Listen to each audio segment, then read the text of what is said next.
Guys, I am truly mind blown after episode 6 of Washio Sumi, and I have no words to describe how impressed I am by this episode.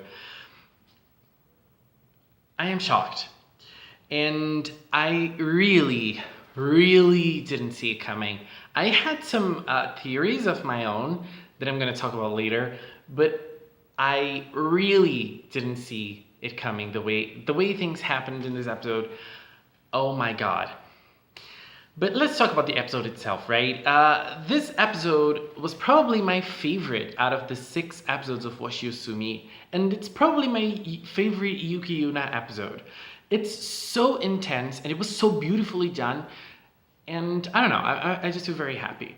So first of all, we have the introduction of the mascots, who are spirits sent by Shinju-sama.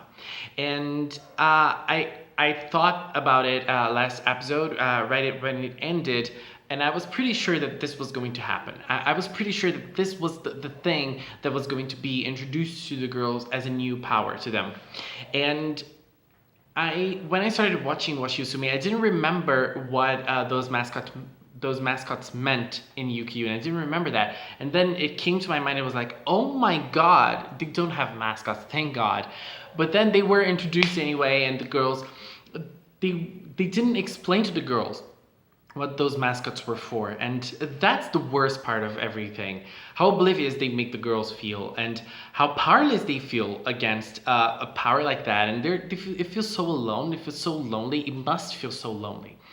And I think that this episode had so many layers, and there was so many stuff. And we had happy moments like that Halloween little moment that we had with the two of them playing together, Washi and Sonochi, and both of them, they were so into one another as friends, and they were so happy to be together. They were so happy, just spending a little time together, even with their familiars, and they were just happy. I felt like they were just simply happy. But they didn't know what was coming, and everything was told to their families. That scene, the scenes in which they were talking to the parents of both girls, the scenes were so intense. I felt so bad because those parents, they can't do anything. And they can't, I don't think, I don't know, but I don't think that those people can stop those children from fighting, the first thing. And then the second one, they probably gain lots of money. So they feel sad, but at the same time, they have a counterpart. I don't know, maybe they feel this way. And it was interesting because when they were talking about it, both parents, in both cases, they seemed very shocked, and at the same time, they were trying to deal with the information. But it seems to me that the mothers of both Washi and Sonochi, the mothers were the ones who were feeling it the most. Sonochi's mother even said, I wanted to take her place. If it were for me, I would take her place. And I really felt, I really understood that scene, and I really understood their mother's demise and their mother's desperation, because that's very sad. That's really sad. What happens to the girls is really sad. And I think that the fact that they don't talk about it, about the things that happen with the girls themselves, is even sadder. I don't know. I don't know if it would be even sadder if they knew or if they didn't know. This is so conflicting. But that scene with the students was very beautiful. The students offering their support, even though they can't do that. It's nice seeing that people have like this spark of being kind of rebels, just trying to defy the system a little bit, just to support their friends. They're not really friends, but they wanted to be their friends, but they can't because of who they are. That's also very sad if you think about it. That's also very sad.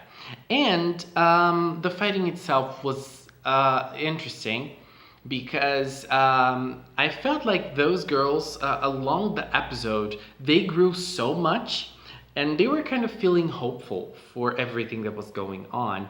And right at the start of the episode, they were talking about the fact that they have to do this, and there are not many people that can connect to Shinju Sama in a level of being able to fight for it, for that god that we don't know much.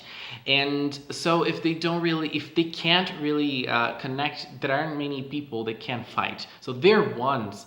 Those two girls are ones that can fight. So they have to take this road. They can't run away from it. And then it was beautiful when both the girls noticed that there was an attack incoming. And then just after they noticed and they talked about it, the cell phone told them, alerted them that the attack was coming. And that was very intense. That was really something like how they grew as fighters, as warriors, as heroes. But unfortunately, it didn't work out. It was beautiful seeing them transform. The transformation now was different, and their uniforms were different, their weapons were different, and they had to fight using their new powers. But their new powers is something that I remember from Yuki Yuna, that they have to fight using Mankai, which means full power, I think. And I think that it also means blossom or something like that. So they're blossoming their powers.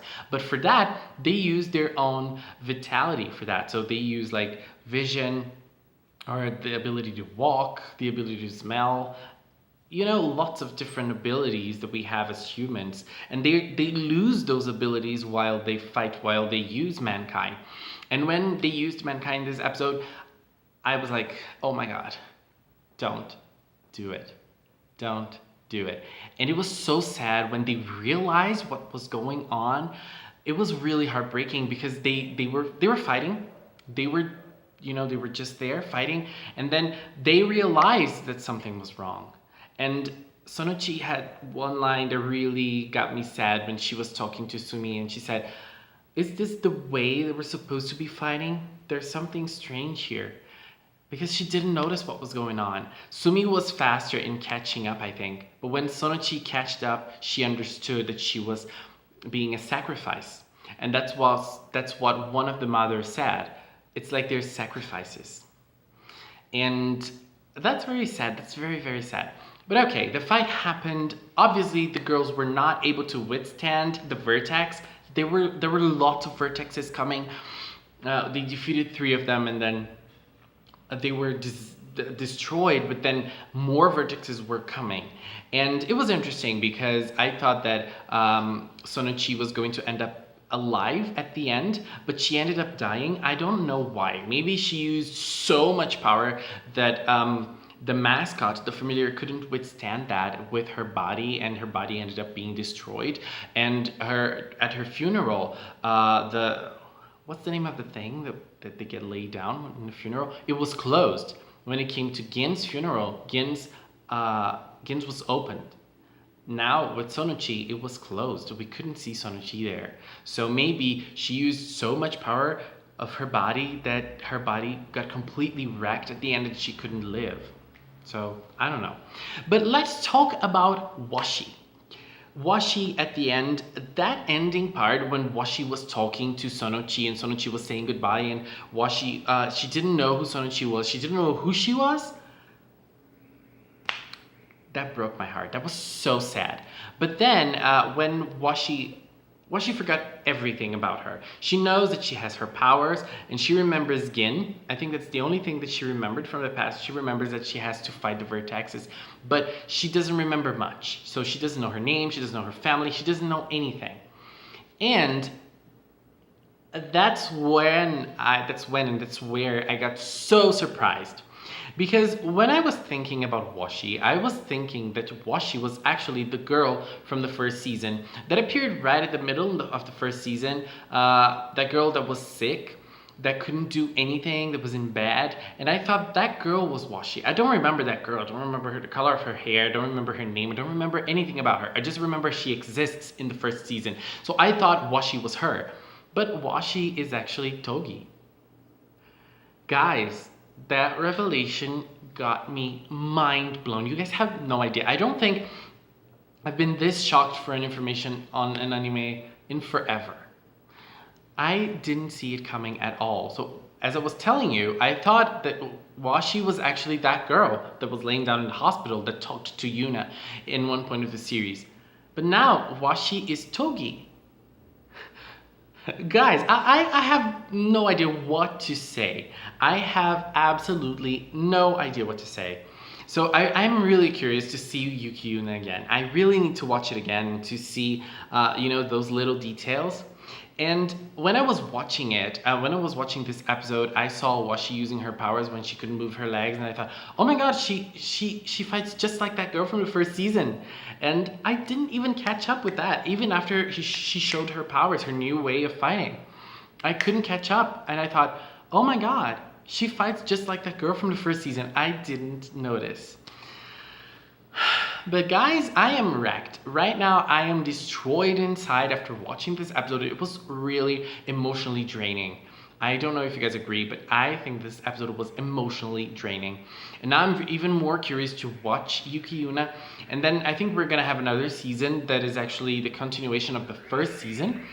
And I don't know the name, and I don't really know what's gonna happen, but I'm very curious to see it as well.